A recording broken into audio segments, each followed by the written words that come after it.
Dear students, Assalamu alaikum. Today is 8th June 2020, Monday, and I am your English teacher going to deliver a visual lecture for the discussion of second term syllabus and unit number 7, reading translation, as well as we will revise comprehension passage number 1, solved. My lecture is for 9th P1, N1, boys and girls. Dear students, hope you are fine. If you have any problem and queries about the previous lectures, you may ask. As you know students, we have completed our first term syllabus and we'll start second term syllabus today. First of all, I will discuss first term syllabus thoroughly so that you can understand well. सबसे पहले text book का जो हमने काम किया है वो मैं आपको क्लियर कर दूं. यूनिट नंबर 1 से हमने 6 कंप्लीट, जिसमें reading translation, words and tenses, question answer, work pages, glossary और समरी जो है वो यूनिट नंबर 5 की शामिल है. इसके साथ साथ हमने जो टेक्स्ट बुक की ऑब्जेक्टिव पार्ट में से काम किया है वो एमसीक्यूज थे स्पेलिंग्स के और सिनोनिम्स के, यूनिट नंबर 1 से 6 तक कंप्लीट. ठीक है. ग्रामर में हमने जो काम किया वो लेटर नंबर 1 से 15 और कम्प्रीहेंशन पैसेजेस जो हैं वो भी 1 से 25, यानी 10 उसमें थे हमारे सॉल्व और बाकी के जो 15 थे वो थे अनसॉल्व. फिर इसके साथ साथ हमने जो ग्रामर का पोर्शन था यूजेस और टेंसेस वाला, उसमें यूजेस हमने it, there, is, am are, was, were, has, have, had, और टेंसेस में हमने इंडेफिनेट और जो कंटिन्यूस है वो प्रेजेंट, पास्ट और फ्यूचर तीनों का उसको कंप्लीट किया था. उसकी सारी एक्सरसाइजेस थॉरली हमने जो है वो अपने लेक्चर्स में डिस्कस की हैं और ऑब्जेक्टिव में हमने जो एमसीक्यूज़ किए हैं वो फॉर्म्स ऑफ वर्ब के इमेजेस भी मैंने आपको सेंड कर दिए थे और ग्रामर का काम भी, ग्रामर वाले जो एमसीक्यूज़ थे वो भी 1 बाय 1 हमने जो है वो एक एक एमसीक्यू को डिस्कस किया था. ये सारी बात आपको बताने का मकसद ये है कि अगर किसी भी स्टूडेंट का कोई भी लेक्चर मिस हुआ हो या उसने लेट जो है वो लेक्चर्स को लेना शुरू किया है तो उसको क्लियर हो जाए, आपको सबको पता चल जाए कि आपका ये फर्स्ट टर्म सिलेबस था और आप अपने पास इसको नोट डाउन भी कर लें. मैंने 2 से 3 दफ़ा अपने लेक्चर्स में जो है वो ये सिलेबस डिस्कस किया है, आपको बताया है, ताकि आपको अच्छी तरह से अंदाज़ा हो जाए कि हम अपना कितना काम माइंड अप कर चुके हैं और कितना काम हमारा जो है वो रहता है. ठीक है. ये आपके पास अगर नहीं लिखा हुआ तो इसको आप अपने पास लिख लें. ठीक है, ताकि फर्स्ट टर्म सिलेबस जो है वो आपके पास रिटन फॉर्म में आ जाए. उसके साथ साथ इंशाल्लाह ताला आज से हमने अपना जो सेकेंड टर्म सिलेबस है उसको शुरू करना है. आई होप आपके पास जो है वो समर पैक आपका सेकेंड टर्म के हवाले से आपके पास आ गया होगा. ठीक है. उससे हमने अपना काम अब जो है वो शुरू करना है. उसको पहले मैं ब्रीफली डिस्कस कर लूँ. ठीक है, फिर हम अपने लेसन की तरफ चलते हैं. टेक्स्ट बुक में से जो हमारा काम था यूनिट नंबर 7 से 12 सिर्फ रह गया. ठीक है, उसको आज से हमने शुरू करना है इंशाल्लाह. ठीक है. क्वेश्चन आंसर्स उसके करने हैं, वर्ड्स एंड टेंसेस, इन सारे चैप्टर्स की glossary, work pages, reading translation और समरी. ठीक है. जो 8 यूनिट की समरी है उसको हमने करना है. इसके साथ साथ ग्रामर का हमारा, चूँकि आपको पता है सारा ही काम कंप्लीट हो चुका है, जिसमें से हमारे टेंसेस फर्स्ट टर्म के बाद रहते थे, जो कि 1 जून से ऑनवर्ड हमने परफेक्ट और परफेक्ट कंटिन्यूस तीनों टेंस का, यानी प्रेजेंट, पास्ट और फ्यूचर तीनों का हम कर चुके हैं कंप्लीट आज तक. ठीक है. तो आज से मैंने आपको बताया था जैसे कि हमने अपना टेक्स्ट बुक का काम शुरू करना है. ऑब्जेक्टिव में अगर हम देखें तो एमसीक्यूज़ हमने स्पेलिंग और सिनोनिम के यूनिट नंबर 7 से 12 तक करने हैं. पार्ट्स ऑफ स्पीच यानी ग्रामर वाले एमसीक्यूज़ को रिवाइज़ करेंगे हम इंशाल्लाह.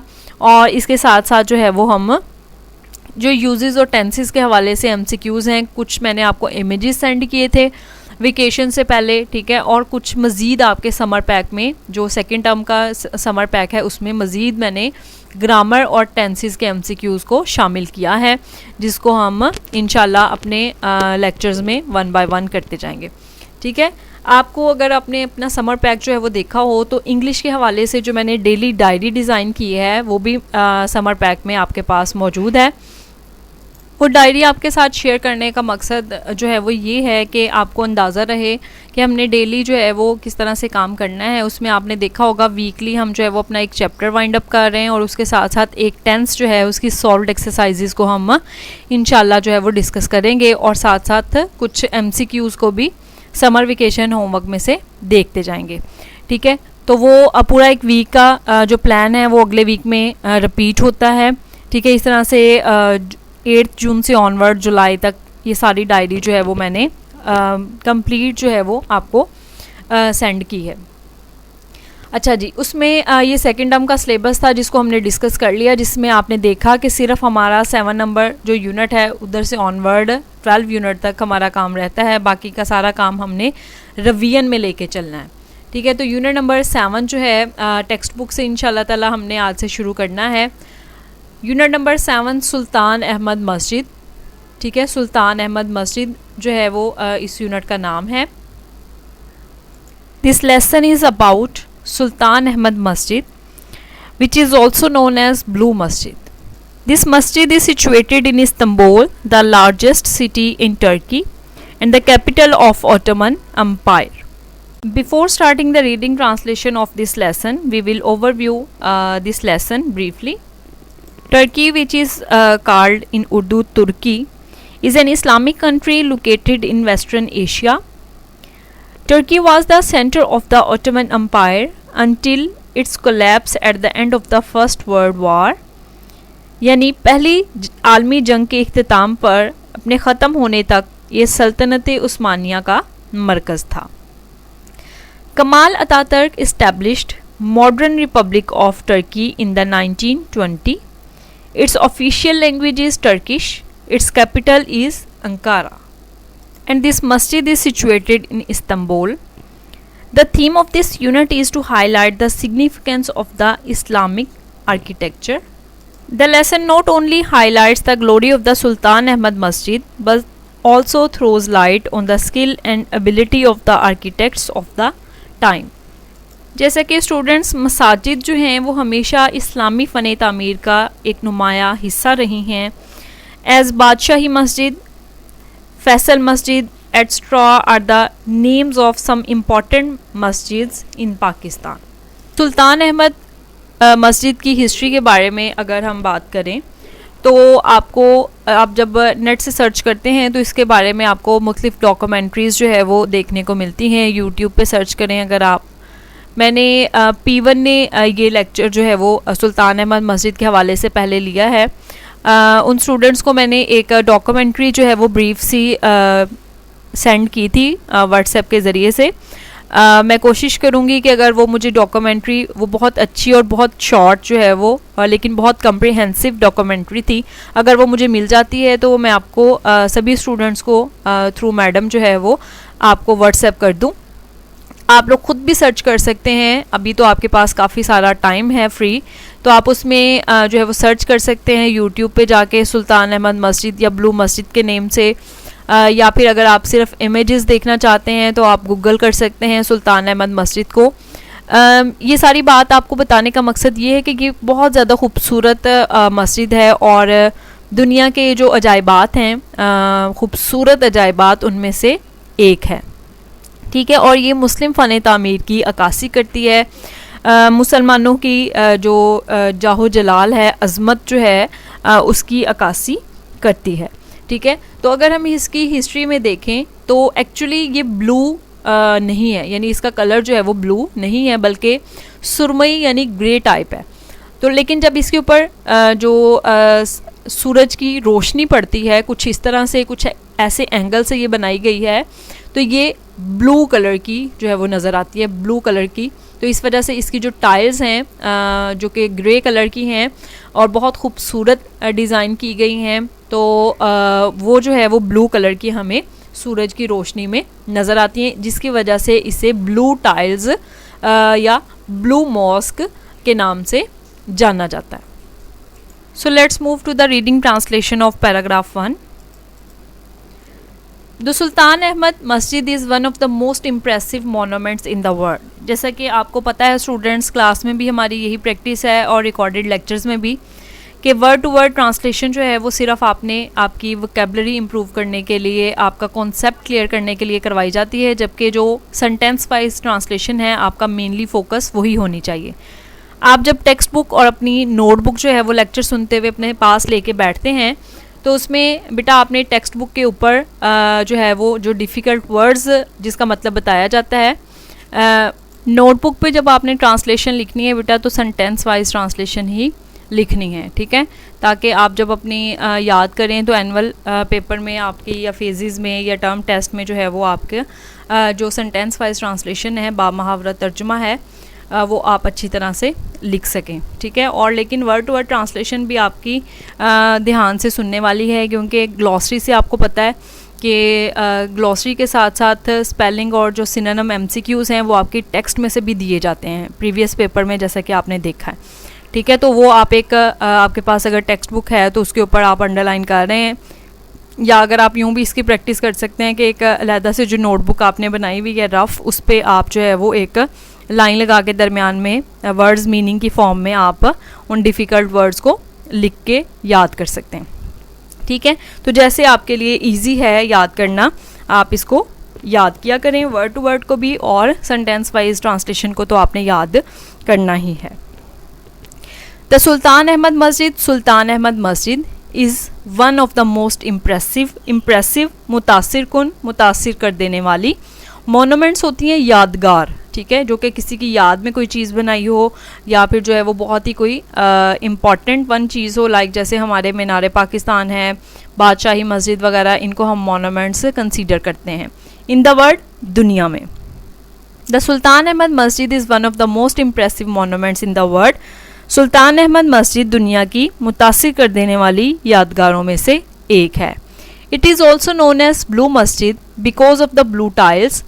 It is also known as blue masjid, ये नीली मस्जिद के नाम से भी जानी जाती है, because of the blue tiles, नीली टाइलों की वजह से। दैट एम्बेलिश का मतलब होता है आरास्ता करना या सजाना।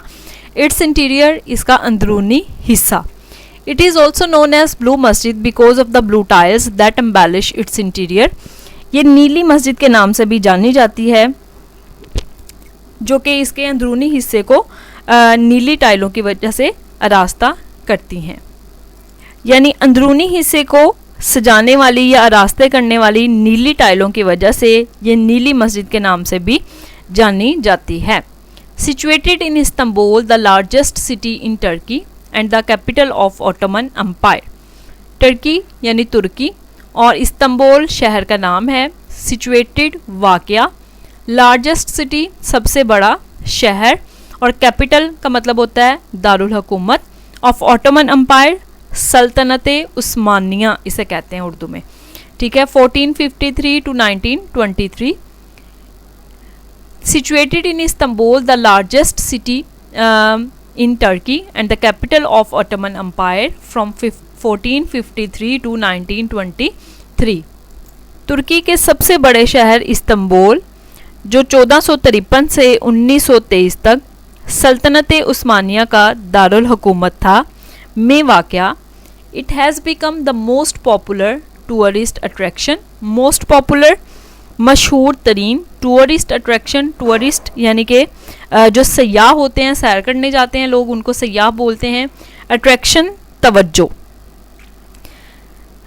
Situated in Istanbul, the largest city in Turkey and the capital of Ottoman Empire from 1453 to 1923, it has become the most popular tourist attraction. तुर्की के सबसे बड़े शहर इस्तांबुल, जो 1453 से 1923 तक सल्तनत उस्मानिया का दारुल हुकूमत था, में वाक़या ये मस्जिद सयाहों की तवज्जो का मशहूर तरीन मरकज़ बन गई है। It was constructed between 1609 and 1616 during the rule of Ahmad I. It was constructed, इसे तामीर किया गया, ठीक है, between 1609 and 1616, 1609 से 1616 के दौरान, during the rule of Ahmad I, Ahmad अव्वल के दौरे हुकूमत में, रूल दौरे हुकूमत में, और अहमद I उनका जो बादशाह जो है उसको जो है वो हम जो तुर्की के बादशाह थे उनको हम सुल्तान बोलते थे, और उनके नेम कुछ इस तरह से, यानी कि जो फादर जो सर नेम होता था, फादर का नाम जैसे अहमद 1, उसके बेटे का नाम अहमद 2, पूरी एक जनरेशन का नाम जो है वो इस तरह से चलता है। It was constructed between 1609 and 1616 during the rule of Ahmad I. इसे 1609 और 1616 के दौरान अहमद अव्वल के दौरे हुकूमत में तामीर किया गया। As was the custom, जैसा कि रवाज था, this मस्जिद like other मस्जिद of the time, उस वक़्त की या उस ज़माने की दूसरी मसाजिद की तरह से, comprises a tomb of the founder, a Madrasa and a hospice. Comprises a tomb of the founder, comprises का मतलब है मुश्तमिल होना, a tomb of the founder बनाने वाले के या बानी के मकबरे, यानी उसकी जो कब्र है उसकी जगह, a मदरसा एक मदरसा यानी जहाँ पे बच्चे दीनी तालीम हासिल करते हैं, and a hospice, hospice का मतलब होता है सराय। पुराने वक्तों में जैसे कि आपको पता है बहुत पुराने ज़माने में अगर हम देखें तो ये गेस्ट हाउस या होटल वगैरह स्टे के लिए नहीं हुआ करते थे, यानी जब लोग एक शहर से दूसरे शहर ट्रैवल करते थे एक जगह से दूसरी जगह, तो रास्ते में आपको पता है कि ट्रांसपोर्ट जो फैसिलिटीज़ हैं वो भी इतनी ज़्यादा एडवांस नहीं थी कि जैसे अब प्लेन्स हैं या ट्रेन्स वगैरह हैं या रोड्स इतनी डेवलप्ड हैं कि हम जल्दी से एक शहर से दूसरे शहर में पहुंच जाते हैं, ठीक है, या एक इलाके से दूसरे इलाके में चले जाते हैं। तो तब आपको पता है ट्रांसपोर्ट भी इतनी ज़्यादा एडवांस नहीं थी और ना ही रोड्स वगैरह इतने डेवलप थे, तो एक जगह से दूसरी जगह जाते हुए बहुत ज़्यादा वक्त लगता था, ठीक है। तो इसलिए जब भी कोई भी मस्जिद तामीर की जाती थी तो उसके साथ ये रवाज हुआ करता था कि एक सराय होती है, एक ऐसी जगह जहाँ पे रात गुजारने का जो है वो रात गुजार सकें, जो मुसाफिर हैं जो सफ़र कर रहे हैं उनको वहाँ पे खाना और जो स्टे के लिए फ़ैसिलिटीज़ हैं वो प्रोवाइड की जाती थी। इसके साथ साथ हर मस्जिद के साथ एक मदरसा, यानी जो बच्चे शुरू में दीनी तालीम हासिल करते हैं मदरसे से, उसके लिए वो मदरसा कायम किया जाता था। और उसके साथ साथ तुर्की में ये रवाज था कि जो बनाने वाला उस मस्जिद को बनाने वाला है, फाउंडर है उसका मकबरा भी साथ बना देते थे, ठीक है, उसके कब्र की जगह वो अपनी साथ बनाता था। तो ये वहाँ का रवाज था। और जो मदरसा और होस्पाइस है वो तो तकरीबन सारे ही इस्लामिक जो कंट्रीज़ हैं उनमें ये रवाज हुआ करता है। As was the custom, this masjid like other masjid of the time comprises a tomb of the founder, a madrasa and a hospice. जैसा कि रवाज था अपने ज़माने की दूसरी मसाजिद की तरह से ये मस्जिद अपने बानी के मकबरे, एक मदरसे और एक सराय पर मुश्तमिल है। थर्ड पैराग्राफ देखें। The construction of the masjid started in 1609. The royal architect Saidafar Mehmet Aga was appointed by the Sultan as in charge of the project. The construction of the मस्जिद की तामीर started in 1609, 1609 में शुरू हुई थी। मस्जिद की तामीर 1609 में शुरू हुई थी। The royal architect Saidafar Mehmet Aga, शाही मामार, ठीक है, यानी कि जो बादशाहों के मखसूस बनाने वाले मिस्त्री या मामार जिसे हम कहते हैं, ठीक है, आर्किटेक्ट्स उन्हें वैसे कहते हैं। Sedefkar Mehmed Agha was appointed by the sultan, उसको सुल्तान की जानिब से मुंतखब किया गया था as in charge of the project, उस मंसूबे के निगरान के तौर पर। किस मंसूबे के? यानी इस मस्जिद को बनाने के। The royal architect Saidafar Mehmet Aga was appointed by the Sultan as in charge of the project. सुल्तान ने शाही मामार सैदफ़ार महमद आगा को मंसूबे की तामीर का इंचार्ज मुकर्रर किया।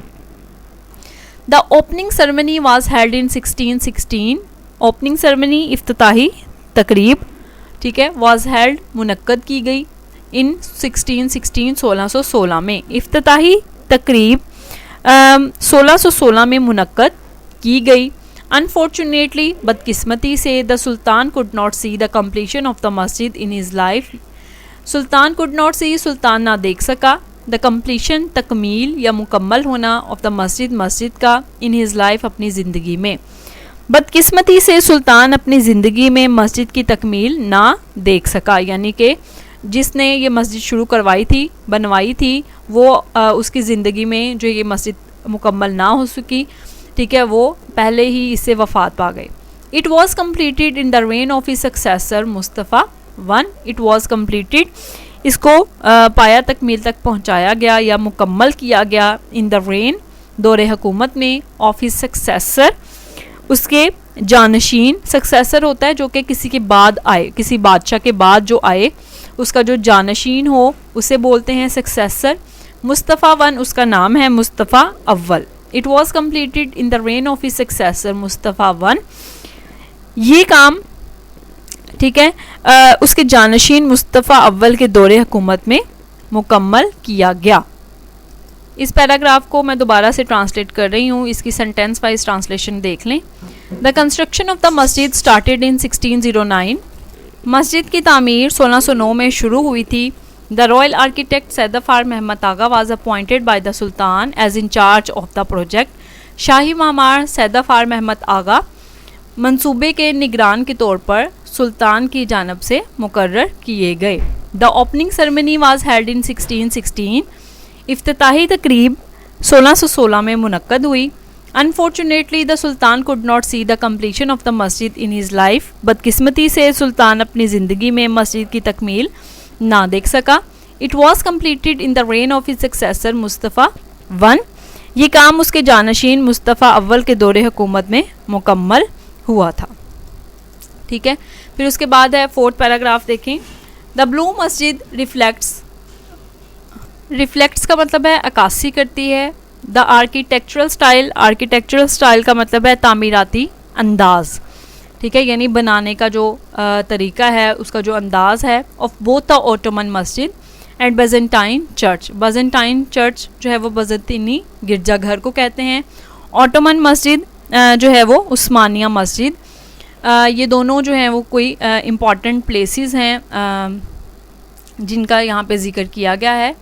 तो इस सेंटेंस में ये बताया गया है कि जो नीली मस्जिद है जब उसकी तामीर की गई तो ये दो जो जगह हैं, दो प्लेसेस जो हैं इम्पॉर्टेंट, इनको नज़र में रखा गया था। इनका जो आर्किटेक्चरल स्टाइल था मस्जिद उस्मानिया का और बेजेंटाइन चर्च यानी बजंतीनी गिरजा घर का, ठीक है। आप इमेजेस में देख सकते हैं, आपको जो फर्स्ट पे जो है वो नज़र आ रही है ऊपर वाली तस्वीर, वो एक बजंतीनी गिरजाघर यानी कि जो जितने भी चर्च हैं उनकी तामीर पुराने वक्तों में जो है वो इस तरह से इस स्टाइल में की जाती थी। और जो ऑटोमन मस्जिद है वो भी आपको इस इमेज में नीचे नज़र आ रही है, ठीक है। ये दोनों इम्पॉर्टेंट प्लेसेस हैं टर्की के। आपको जैसे कि मैंने शुरू में ये बात बताई थी कि जो तुर्की है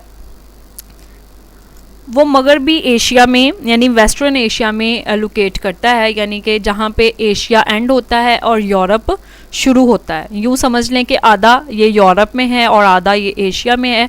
तो इनका जो लाइफस्टाइल है लोगों का, कुछ अरसा पहले जो है तैयब उर्दगान के आने से पहले जो है उन्होंने आके इस्लामिक जो प्रिंसिपल्स हैं उनको इम्प्लीमेंट किया है। लेकिन इससे पहले तुर्की के जो लोग थे उनकी ज़िंदगियों में हम जो है वो मॉडर्निज़म यूरोप की तरह से देख सकते थे, उनका जो लाइफस्टाइल था।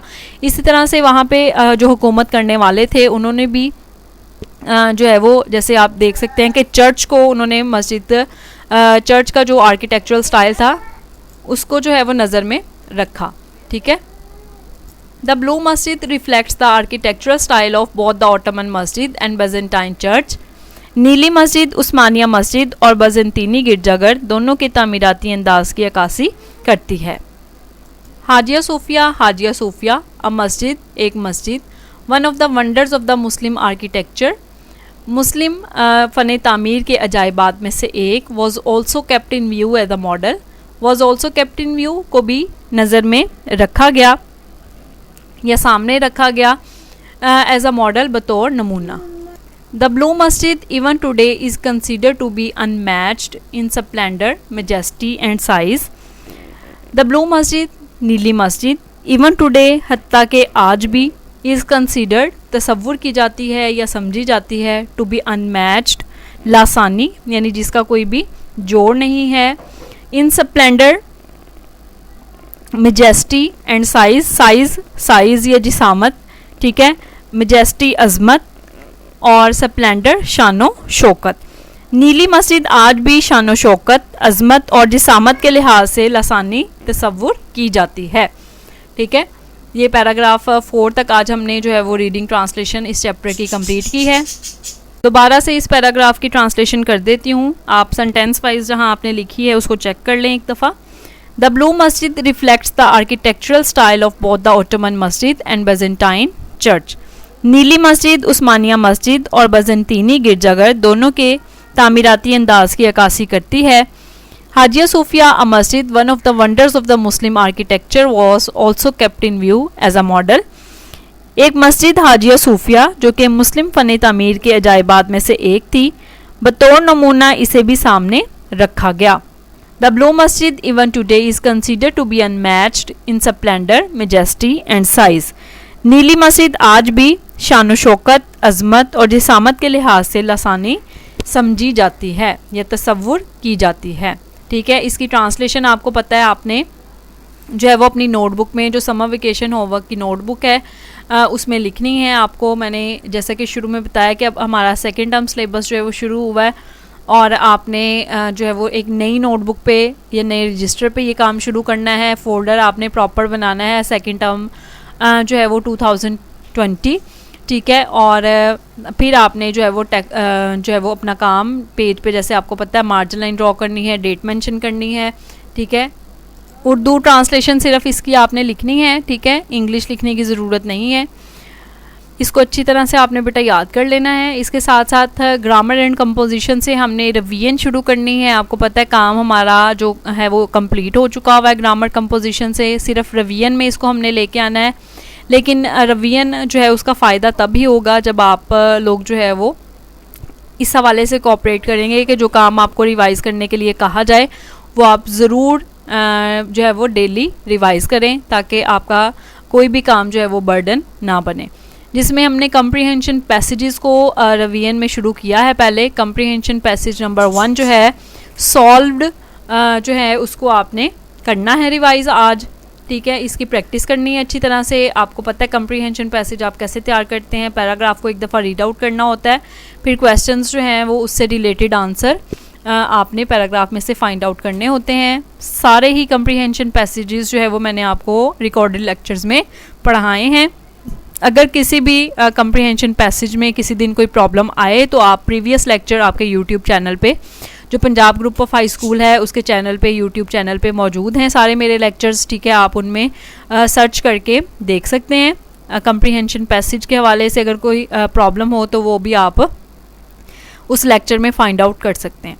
ठीक है, बाकी अगर कोई मुझसे पूछने वाली बात हो तो वो भी आप ज़रूर पूछें। ठीक है, आई विल टेल यू। इसके साथ साथ बेटा आपने रिवीजन प्रॉपर करनी है। बार बार ये बात कह रही हूँ क्योंकि ये जो पैसेजेस हैं जो रिवीजन में चाहे आ रहे हैं, आपके टेस्ट में जो आपके वीकली टेस्ट होते हैं उनमें ज़रूर शामिल होंगे।